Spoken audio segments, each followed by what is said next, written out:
आज गीता जयंती के शुभ अवसर पर गीता प्रकट स्थल कुरुक्षेत्र में सुबह 11 बजे राष्ट्र गौरव को समर्पित 1 मिनट एक साथ गीता का पाठ का वैश्विक अभियान चलाया जाएगा। श्री गीता जयंती के अवसर पर कुरुक्षेत्र के गीता ज्ञान संस्थानम के सौजन्य से ये पहल की जा रही है। ये वैश्विक गीता पाठ अंतर्राष्ट्रीय गीता महोत्सव के अध्याय में एक नया इतिहास जोड़ेगा।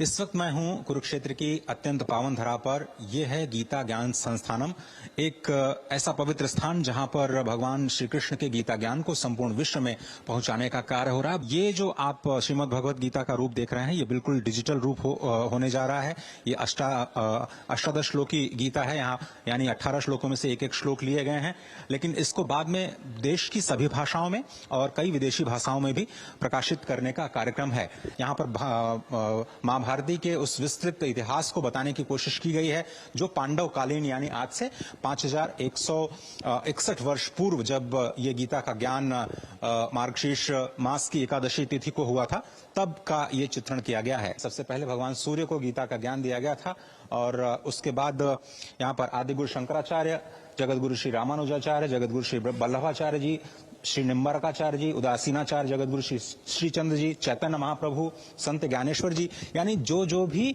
गीता के ज्ञान से प्रभावित हुए, साथ ही साथ महर्षि अरविंद से लेकर के मदन मोहन मालवीय, जो माधवराव सदाशिवराव गोलवलकर जी, स्वामी राम सुखदास जी, विनोबा भावे जो कि भारत रत्न हैं, कन्हैया लाल, माणिक लाल मुंशी जी, एपीजे अब्दुल कलाम, अशोक सिंघल साहब से लेकर के जितने भी लोग गीता से अपने जीवन को प्रभावित कर पाए हैं, उनकी एक बहुत ही अद्भुत यहाँ पर संकलन किया गया है। यहाँ तक कि विदेशी चिंतक, चाहे वो ऑक्टेवियो पॉज हो या फिर रॉल्फ वॉल्डे इमर्सन, जो जे जेबर्ट होपेनहाइमर, उन्होंने कहा कि गीता की बहुत सारी पंक्तियों का गलत अर्थ भी लगाया गया है। साथ ही साथ स्वतंत्रता संग्राम के समय में लाला लाजपत राय, जिन्होंने भगवत गीता पर पुस्तक लिखी, और लोकमान्य बाल गंगाधर तिलक, जिन्होंने जिनकी प्रसिद्ध गीता है जो उन्होंने जेल में रहने के दौरान लिखी थी, उसका भी चित्रण किया गया। इसी तरह से खुदीराम बोस, मदन लाल ढींगरा जैसे, सुभाष चंद्र बोस, राम प्रसाद बिस्मिल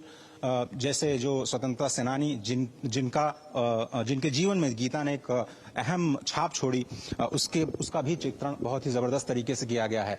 दुर्लभ पांडुलिपियां हैं जिनका यहाँ पर संकलन है अलग अलग भाषाओं में। प्रधानमंत्री मोदी का भाई एक कोट है, जब उन्होंने कहा था कि विश्व को देने के लिए मेरे पास भगवत गीता से बढ़कर के कोई उपहार नहीं है, न ही विश्व के पास लेने के लिए इससे बढ़कर के कुछ और हो सकता है। गीता जयंती का अवसर है, आत्मनिरीक्षण का अवसर है, और जरूर आपको इस बात पर ध्यान देना चाहिए कि गीता आपके जीवन के लिए कितनी उपयोगी है। DD news, Kurukshetra.